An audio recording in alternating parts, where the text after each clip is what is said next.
¿Usted no siente que como que hay mucho silencio últimamente por aquí? ¿O soy yo?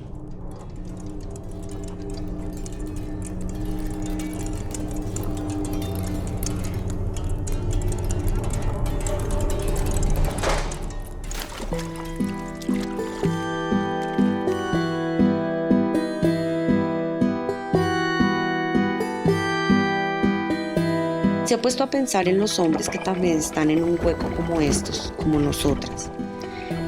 ¿Será que vivirán igual de horrible? A mí no me gusta comparar, pero la verdad, yo lo dudo. Bueno, empezando porque desde que estoy aquí, pareciera que mi cuerpo fuera una cosa de intercambio permanente. Así como la plata. Como si mi cuerpo de mujer, mi ser fuera negociable para todo. Para el sexo, para la comida, para dormir. Porque todo lo tengo que negociar. Una toalla, un café, una visita. Usted sabe que uno acá no puede sentirse mal ni le puede doler nada. Porque si pasa eso, le toca ir a una de esas sanidades, dejarse manosear de ese viejo cochino y mañoso viejo verde que le hace a uno tacto cuando va con un dolor de cabeza. Y para más piedra, vigilan con quién voy a estar en mis visitas conyugales. Ay, y ya cambió tan rápido de pareja. Yo ya le conté que me separé hace como un año y ahorita sí ando de boca en boca con la guardia que porque decidí cambiar de compañero después de casi un año. No, imagínese, así fue como le dañaron la vida a mi amiga Marcela, a esa muchacha. Todas acá adentro sabíamos que tenía algo con ese guardián. Estamos acá adentro y él le hacía favores. Le dejaba entrar y vender chucherías. Pero nunca nadie habló de ella, nunca nadie dijo nada. La alejaron de su familia y de su hija. Y el guardián aquí, cagado de la risa con otra compañera. Por eso yo creo que los hombres sufren, pero no como nosotras. El único problema no es estar para nosotras encerradas. El problema es desde que nos levantamos.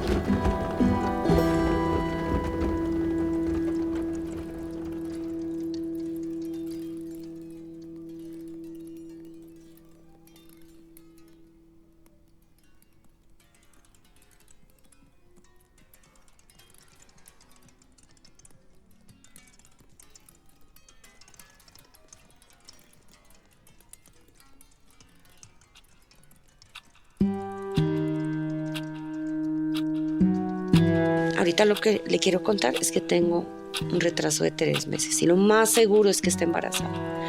No sé qué hacer. Le cuento a usted porque le tengo mucha confianza. Porque yo sé que si le llego a contar a otra persona, no. Además, ¿qué voy a hacer yo acá encerrada embarazada? Tengo 29 años de condena.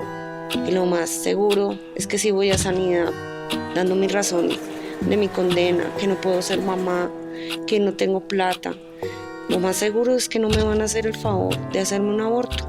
No les importa, ni mi condena, ni yo, y ni el bebé. Yo creo que voy a tener lo que hacer aquí, en una celda. ¿Usted me ayuda?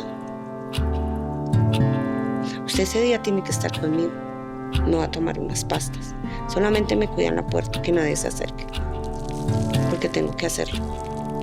Yo con esta condena no puedo tener hijos. Porque al igual que mi pareja, que también está encerrada, los dos estamos condenados a lo mismo. Pero yo soy la que me voy a tener que hacer cargo de ese bebé. Yo no me quiero sentir obligada a ser leal ni a ser madre. Solo por ser mujer, no quiero ser fuerte a la fuerza. No es justo. Y si nadie me ayuda, lo haré yo misma. A mí me gustó mucho lo que usted me dijo la vez pasada de todo lo que conformaba a una mujer, que va más allá de tener ovarios, de tener vientre, que nada nos obliga a ser mamás. Y claro, acá nos toca sobrevivir.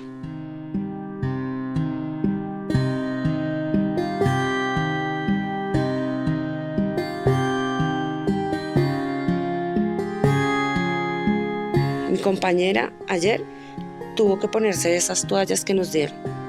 Imagínate, le salieron unos salpullidos horribles entre medio de las piernas porque la vieja es alérgica. Y para acabar de completar, no le dejaron entrar en la encomienda donde venían las toallas que ella sí se puede poner. Y fue y le dijo a la dragoneante, y la contestación de la dragoneante era que muy triste por ella, que si la tenía delicada, que quién la mandaba a estar en la cárcel. como nos dicen a todas. A mí una vez me salió un hongo por usar esas toallas que dan acá. Me tocó coger un pedazo de algodón y hacer un tampón para poder pasar mi menstruación, porque las toallas me irritaron horrible, me salieron hongos. Cuando tenemos la menstruación, hacer esa fila a las 4 de la mañana y bañarnos, caminar por estos pasillos es demasiado frío.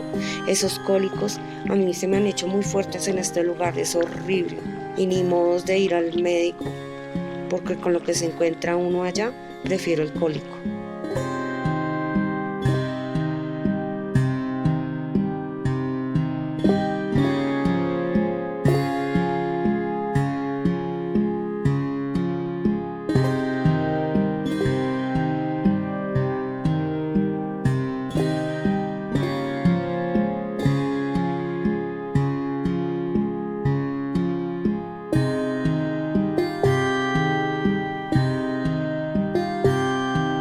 Acuérdate de esta muchacha que viene, ¿cómo era que se llamaba? Vanessa. ¿Te acuerdas que se le hinchaban los senos? Y el médico solo le daba antibióticos que para que se le bajara la infección, que eso era un barrito y terminó siendo cáncer. Esmeralda. ¿Te acuerdas que ella sufría mucho de hemorragias, le daban cólicos cada mes y que el médico siempre le decía que estaba bien y que estaba bien? Que salió y le tuvieron que sacar la matriz porque ya la había perdido. ¿Te acuerdas también de esa muchacha que estaba embarazada y que una noche le dio un dolor muy fuerte y la hidroamiante le dijo que no la podía dejar salir porque a esa hora no había médico? Y al otro día, como a mediodía, tuvo un aborto. ¿Se ha fijado? Siempre que empezamos a hablar de mujeres aquí dentro de la cárcel, siempre terminamos hablando de todo lo que nos pasaba allá afuera. Claro, acá la hostilidad que vivimos no es comparable con la de la calle. Allá afuera solamente es una pruebita de lo que vamos a vivir acá adentro. O me va a decir que todo lo que nos pasa acá no se parece un poquito a lo que teníamos allá afuera.